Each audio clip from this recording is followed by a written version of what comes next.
ჩვენ თავარი мотивация აღნიშნულ არჩევნებში მონაწილეობის პირველი იყო ის, რომ დავიღალეთ, უბრალოდ დავიღალეთ, ჩვეულებრივი ხალხი დაიღალა ამ ყველაფრისგან და ეს იყო ყველაზე დიდი мотивация.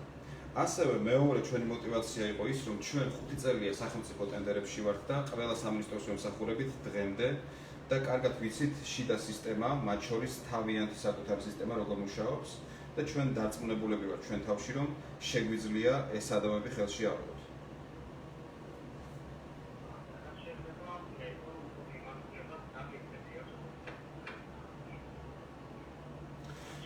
ეკონომიკური მმართველობის გეგმა არის ყველაზე ძლიერი საქართველოში, არა მხოლოდ დღეს არსებული პოლიტიკური პარტიების რო შევადაროთ, არამედ საქართველოს ისტორიაში.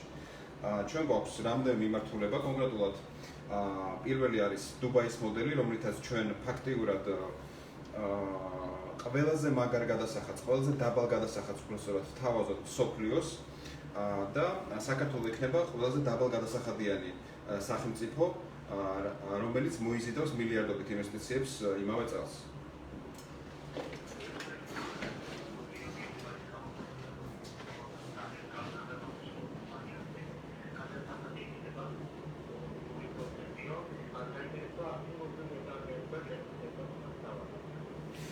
კი ბატონო, ანუ 0% იქნება გადასახადი, თუმცა ერთადერთი დუბაის მოდელში არის ჩადებული ის, რომ გადასახადები იქნება სრულად 0, ერთადერთი მოთხოვნა კომპანიას ექნება, რომ საქართველოს მოსახლეობა ჩასვას მოგების წილში. ეს იქნება 1-დან 9%-მდე ნიშნულზე გააჩნია რამხელა კომპანიის შემოვა. რაც შეეხება ქართულ კომპანიებს, მათაც შეუმცირდება თითქმის 3-ჯერ გადასახადი და ეს გადასახადი იქნება 1-9%. ანუ ერთი გადასახადი გვექნება საქართველოში.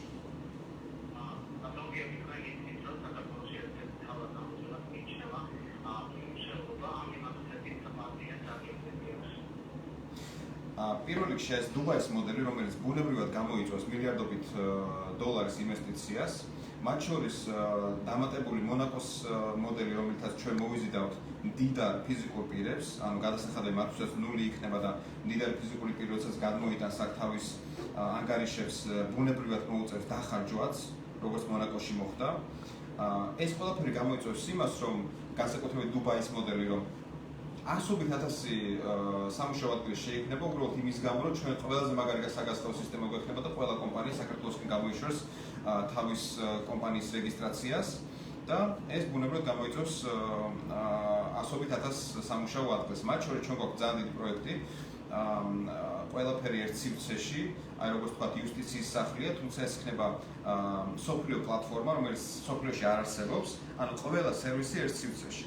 და ამას შესთავაზებს საქართველო, იმიტომ რომ ამის პრაქტიკა უკვე გვაქვს ჩვენ იუსტიციის სახლის, თუმცა ეს იქნება უფრო მასშტაბური და უფრო სერიოზული პროექტი, რითიც მოხდება ჩვეულებრივი ხალხის დასაქმება ინტერნეტით. ანუ მოგეხსენებათ, რომ COVID უკვე სერიოზული გამოწვევა და ჩვენ უკვე შევძელით ამის, ასე ვთქვათ, გადასვლა ონლაინ რეჟიმში მუშაობის და აი ამ პლატფორმას გამოიყენებთ სერიოზულად, იმიტომ რომ სოფლიოში ჯერ არ არსებობს ესეთი მომსახურება. წარმოიდგინეთ ერთი ვებგვერდი სოფლიოში, სადაც ყველა სერვისი იქნება ხელმისაწვდომი, მათ შორის ქვეყნებზე ჩაშლილი.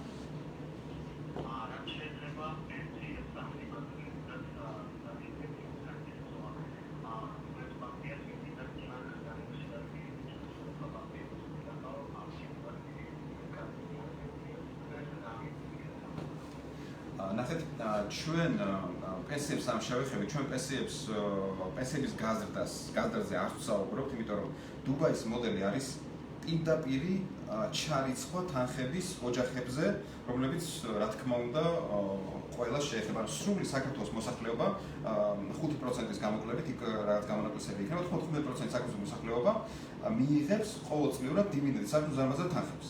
ეს ერთი. მეორე, რა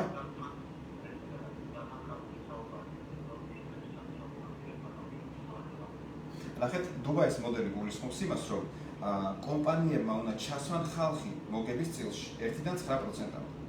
ანუ პირდაპირ ხალხს ჩაერიცხება ყოველწლიურად იმ კომპანიის მოგების ის პროცენტი, რაზეც შევთანხმდებით იმ კომპანიასთან და აღნიშნული თანხა, ასე ვთქვათ, იქნება სპეციალურ ბარათებზე დარიცხული, რომელსაც საქართველოს მოქალაქე მხოლოდ საქართველოს კომპანიაში დახარჯავს. ანუ უცხოური კომპანიები, რომელიც იქნებიან, იმათში ვერ დახარჯავს, რომ ისევ ეკონომიკა გაიბუსტოს, იმიტომ რომ ჩვენ რადგან გადასახადებს შევამცირებთ, აუცილებელია რომ გადინება არ მოხდეს აღნიშნული ჩვენს მიერ მოზიდული ინვესტიციების, რომ უფრო მეტად შეივსოს ბიუჯეტი და ამ გადასახადების დაწევამ, ასე ვთქვათ, რეალური შედეგი დადოს. რაც შეეხება პენსიებს, ჩვენ გვაქვს კონკრეტული გეგმა Liberty Bank.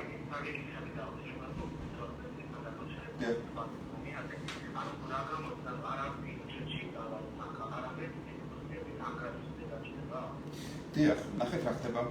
ეს არის დუბაის, კიდევ ერთხელ გეუბნები, დუბაის გაუმჯობესებული მოდელით. დუბაიში იყო ესე, რომ სათითაოდ ფიზიკურ პირს ვიღაცა უნდა მოგეძებნა დაუშვათ და ისე გაგეწევრიანებინა კომპანიაში, შეფასაში. ამ შემთხვევაში ჩვენ არ გვინდა ეს, იმიტომ რომ დუბაიში მაგალითად შეიძლება ერთ ადამიანს 100 კომპანია ქონოდა. ამიტომ ჩვენ გვინდა თანაბარი გადანაწილება მოხდეს. ანუ რეალურად ასაც გულისხმობთ არის ის, რომ ეს არის ჭკვიანური მოდელი, იმიტომ რომ დუბაის 5-ჯერ გაეზარდა ერთსულ მოსახლეზე შემოსავალი ამ გადაწყვეტილებით. მარტივი მიზეზის გამო. ის მილიარდები, რაც მანამდე არ შემოვიდოდა და ცხოვრებაში არ შემოიხედავდნენ საქართველოში უზარმაზარი კორპორაციები, და სხვა შორის 500 ტოპ კომპანიას მივწერეთ წერილები და ველოდებით პასუხებს, რომ ეს საგაზაფხო სისტემა რო შევთავაზოთ, რას იზამენ 33 ტრილიონიანი ბრუნით მარტო 500 კომპანიაზე საუბარი. ანუ ეს ფაქტურად გამოიწვევს იმას, რომ პირდაპირ ხალხს ჩაერიცხება მოგება და რატომ? პირველი, იმიტომ რომ უნდა მორჩეს ხალხის გაღარიბება 4 მილიარდი ლარი ყოველწლიურად. იჯიბავენ ხელისუფლების წარმოადგენლები 4 მილიარდამდე ლარს ყოველწლიურად. ამიტომ ბიუჯეტში არ წავა ეს თანხა, კონკრეტულად წავა ყველა ადამიანის სპეციალური ფორმულით ანგარიშებზე. ანუ ეს გამოიწვევს ბუნებრივ ავტომატურ ხარჯვას მე რომ ამ ხალხის მიერ, ოღონდ აუცილებლად ქართულ კომპანიებთან და ეს ბარათი იქნება მხოლოდ ქართულ კომპანიებთან მომუშავე, რაც ეკონომიკას ბუნებრივად აწევს, იმიტომ რომ როგორც გითხარით, ის დაბალი 9%-იანი საგაზხადო, ასე ვთქვათ, მაჩვენებელი ქართული კომპანიებისთვის გაიბუსტება და 5-ჯერ მეტი შემოსავალი ექნება ბიუჯეტს, იმიტომ რომ ხალხის მხარჯვენილობა გაიზრდება 5-დან 10-ჯერ, 24 წლისთვის ალბათ 10-ჯერ და შესაბამისად, როგორც ის ჩვენი პროგრამის თავი მიზანი არის 2024 წელს 5 ევროში შევიდეთ ერთსულ მოსახლეზე შემოსავლით ევროპაში. ანუ ჩვენ პოლონეთს უნდა გადავასწროთ შემოსავლებით.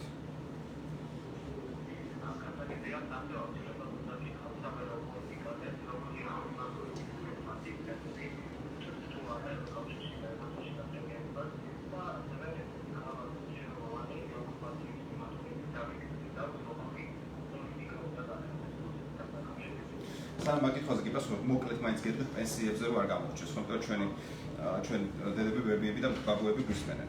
ანუ პენსიებზე მოხდება პირველივე წელს Liberty Bank-ის მიერ წართმეული ფაქტიურად. თქვენ იცით რომ რამხელა პროცენტს 40%-ია, 38%-ზე ზევით არის ფაქტიურად, ან ფაქტიურად რომ ვისაუბროთ 2 მილიარდამდე ლარი ყოველწლიურად ერიცხება Liberty Bank-ს პენსიების გადასანაწილებლად. აქედან 60%-ამდე სესხია გამოტანილი ხალხს. ანუ ფაქტობრივად მილიარდზე მეტი ლარი სესხშია გაფითული. აქედან თითქმის ნახევარი, რო არ გავაზრიადოთ, თითქმის ნახევარი რჩება ბანკს სულთან მოგება. ანუ ბოდიში, მაგრამ ახლა პენსიონერებზე დედა ჩვენს მშობლებზე აკეთებენ ფულს, ამიტომ ჩვენ გვაქვს კონკრეტული გეგმა, რომ ეს თაღლითური სქემა უნდა გასწორდეს და ბოლო 3 წლის განმავლობაში ზედმეტად აღებული ბანკის მიერ ის 50%-იანი ნამატი, რაც 36% იყო ყოველწლიური და პლუს აღების საკომისიო იყო 3-დან 5%-ამდე. თითქმის 50%-იანი ნამატი უნდა დაუბრუნოს ყველა პენსიონერს. რაც შეეხება თქვენ კითხვას საგარეო პოლიტიკასთან დაკავშირებით, ჩვენ გვესმის საუბრები, რომ სიტყვების თამაში, რომ ეს დეოკუპაცია გავაკეთოთ და უნდა დავიბრუნოთ ეს მიწები 30 წელი ერთ და იგივე და რა ხდება? სრულებით საპირისპირო. აი რამოდენიმე 200 მეტრშია თუ არ ვწდები ერთ-ერთ მონაკვეთზე გამოსული უკვე რუსეთის ხაზი, ხო ესეა?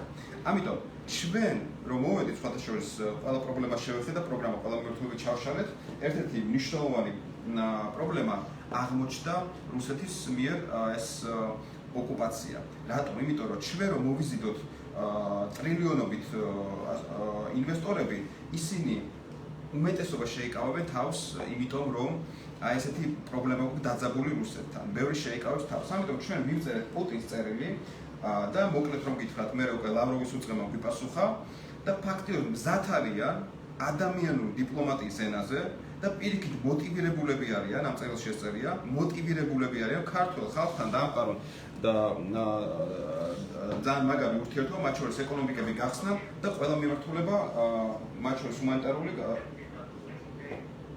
ბატონო? დიახ, ჩვენ მივწერეთ პუტინს წერილი, რომ თუ რეალურად არის იმის შანსი, რომ საქართველოსა და რუსეთს შორის დაალაგდეს ეს ურთიერთობა და მე არ მგონია, რომ შეუძლებელი იყოს ეს და მე მგონია, რომ ეს უფრო სხვა ძალების მიერ არის, რომ საქართველოს იყოს ცუდ დღეში, ესეთი დაახლოებით ესეთი წერილი მივწერეთ. შემდგომ ეს წერილი გადაეწერა საგარეო საქმეთა სამინისტროს რუსეთის და ლავროვის უწყება მოგწერა ეგეთი რაღაც, რომ რასამ ჩვენ პირიქით ჩვენ იმედი გქონდა, რომ ოცნების მოსვლის შემდეგ რამე შეიცვლებოდა, თუმცა ამათ უარესი გააკეთესო. ანუ ფაქტიურად ის ელემენტარული საბაზისო მოლაპარაკებების მაგიდა რაც ჰქონდა, ისიც კი დააკენსელესო. ამიტომ ეხა გოდიში, მაგრამ ხალხია აქ და არა პოლიტიკოსები თავარი, ხო? ანუ მილიონობით ადამიანი ჩაგრება მის გამო, რომ ვიღაც პოლიტიკოსმა ვერ მოელაპარაკა, რა თქმა უნდა, თანასწორუფლებიანი მოლაპარაკებაზე საუბარი. ბატონო? რა თქმა უნდა არის ოკუპირებული, თქვენ ახლა პოლიტიკური კითხვა დამისვით, ისე ვანახეთ, თამაში აქვს სიტყვების და ამ თამაშის გამო ზუსტად იმიტომ გვაქვს ჩვენ პრობლემა. გამოკითხულთა 60%-ზე მეტი უჭერს მხარს საქართველოში, უჭერს მხარს აი რა ის გამოკითხვებით, რომ რუსეთთან უნდა გაგრძელდეს დიალოგი. ანუ ძველი ხალხი ვართ, მაგრამ პოლიტიკოსები ეს რაღაც ქულები რო ჩაიწერონ, აი რაღაც ეს აბსურდულ რაღაცებს გვაბოლებენ პირდაპირ გაგებით და რაც ხდება, თქვენს ნახეთ ბოლო წლების განმავლობაში. მხოლოდ და მხოლოდ კარგავთ ტერიტორიას, მათ შორის ახლა აზერბაიჯანის კონფლიქტური ზოლი დაემატა.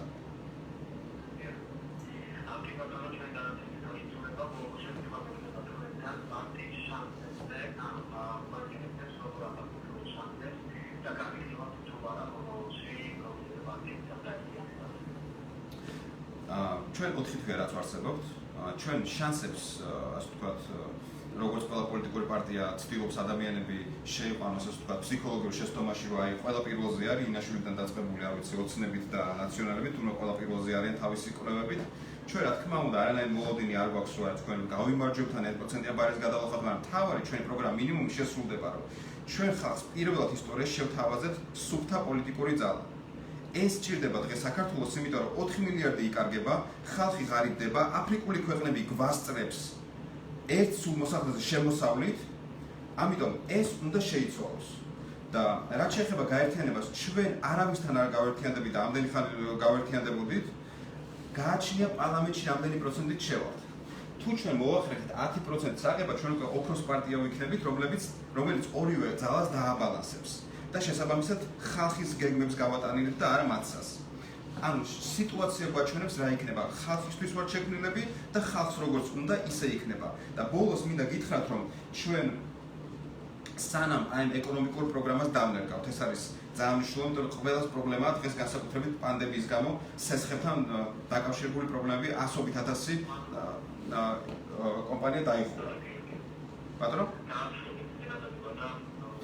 დიახ, ანუ იმის თქმა მინდა, რომ ჩვენ ვიღებთ 21 წლის დასაწყისიდანვე ყველა ფიზიკური პირის სესხის სახელმწიფო იღებს სუბსიდირებას გაუკეთებს ყველა ფიზიკური პირის სესხს 4 წლის განმავლობაში. სანამ სახელმწიფო არ გაასწორებს იმ შეცდომას, რომ ხალხს ამყოფებს სიღარიბეში, მანამდე სახელმწიფო ვალდებულია, რომ ცოტათი მაინც ამოასრულოს ეს ხალხი და შესაბამისად ყველა სესხი იქნება დაფარული ჩვენი მოსვლის შემთხვევაში, თუნდაც 10%-ით ჩვენ დავავალდებულეთ პარლამენტს, რომ ეს კანონი მიიღო და აღნიშნული თანხის ამოთავისუფლება მოხდება ტენდერების ჩაწყობილი ტენდერებიდან.